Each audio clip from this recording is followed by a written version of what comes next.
submits his will to God. You ask me the question, I believe in God, do I have to be a Muslim? It means I believe in God, do I have to submit my will to God? Of course you have to. If you don't submit your will to God, that means you don't believe in God. I am Christian. I No believe in God. problem. I don't need to be Muslim to believe in God. Brother, what's the meaning of the word Muslim? What? What is the meaning of the word Muslim? He is Muslim. You don't.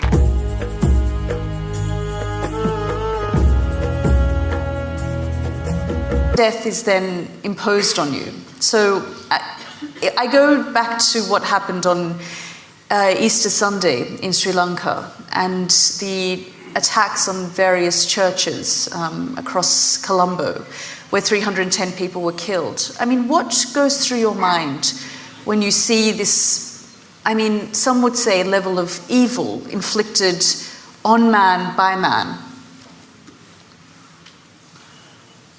Oh, we must understand, evil has always been inflicted only by one man upon another man, never by some other forces. It never happened like that. No hand jumped out of the sky and did any evil to anybody ever in the history of humanity. It's always one person doing something horrible to another person. This could be done for economic reasons, this could be done because of egoistic reasons, this could be done because of wealth, property, so many things. But if we have a fight for something, let's say we are fighting for this flower vase, you and me.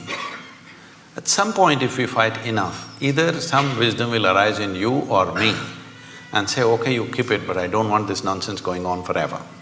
It'll come somewhere. But when people believe that they're fighting for their gods, there is no compromise. This is what we need to understand. You cannot compromise when you're fighting for your God. If it's property, I'll give it away. But I'm fighting for something about which there is no question of compromise. So we need to understand this. It's not when events happen like this, terrible events like this happen, everybody for a few days they will feel all this and then they'll go about their normal business. We must understand the moment you believe something and I believe something else, it's just a question of time when we are going to kill each other. Maybe we will, or maybe our children will, or maybe their children will, but it's bound to happen. When you believe something, when you believe means just this, what you do not know you assume and you concretize this assumption in your minds and you gather numbers. If these 1,000 people here all believe one thing, and when we step out on the street, if they all believe something else, inevitably there's going to be a clash. It's just a question of time. How do we deal with this though? So, you have set up the menu, but you're surprised when it gets served on your table. Why are you surprised? It is bound to happen. It's bound to happen. All this talk about just adjusting and creating little bit of peace here and there is not a solution.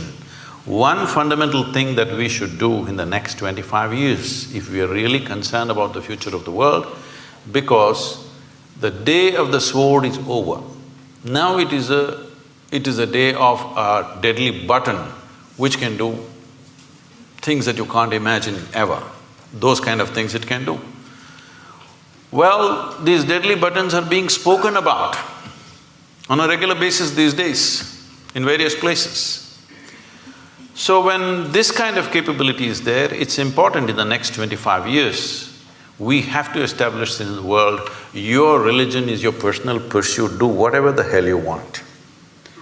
But it cannot be a national or global agenda. This must be set 100%.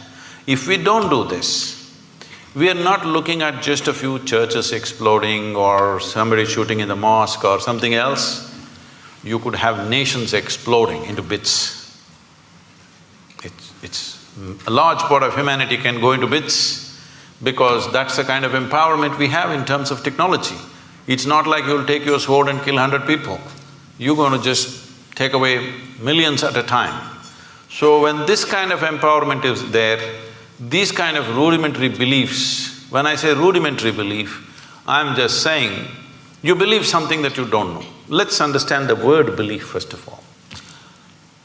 I'll ask you a simple question, is it okay? Am I too abrasive for you? You said it's head talk. Suppose I ask you right now, how many of you believe you have two hands? Please raise one hand. Do you believe you have two hands or do you know you have two hands? No. If I start an argument with you that you don't have two hands, and if my argument becomes too powerful, one slap in the face and you know you got hands. So with hands you know. There are so many things you believe. What does it mean? It simply means things that you do not know. You are not sincere enough to admit what I do not know as what I do not know. Because you've not understood the immensity of I do not know. Only when you see I do not know, the longing to know, the seeking to know and the possibility of knowing becomes a living reality. Otherwise, everything I do not know, I just assume. What is the point of that? The moment you assume and you gather 1,000 people who assume the same things, and I assume something and I gather 10,000 people who assume the same thing, clash is inevitable, believe me.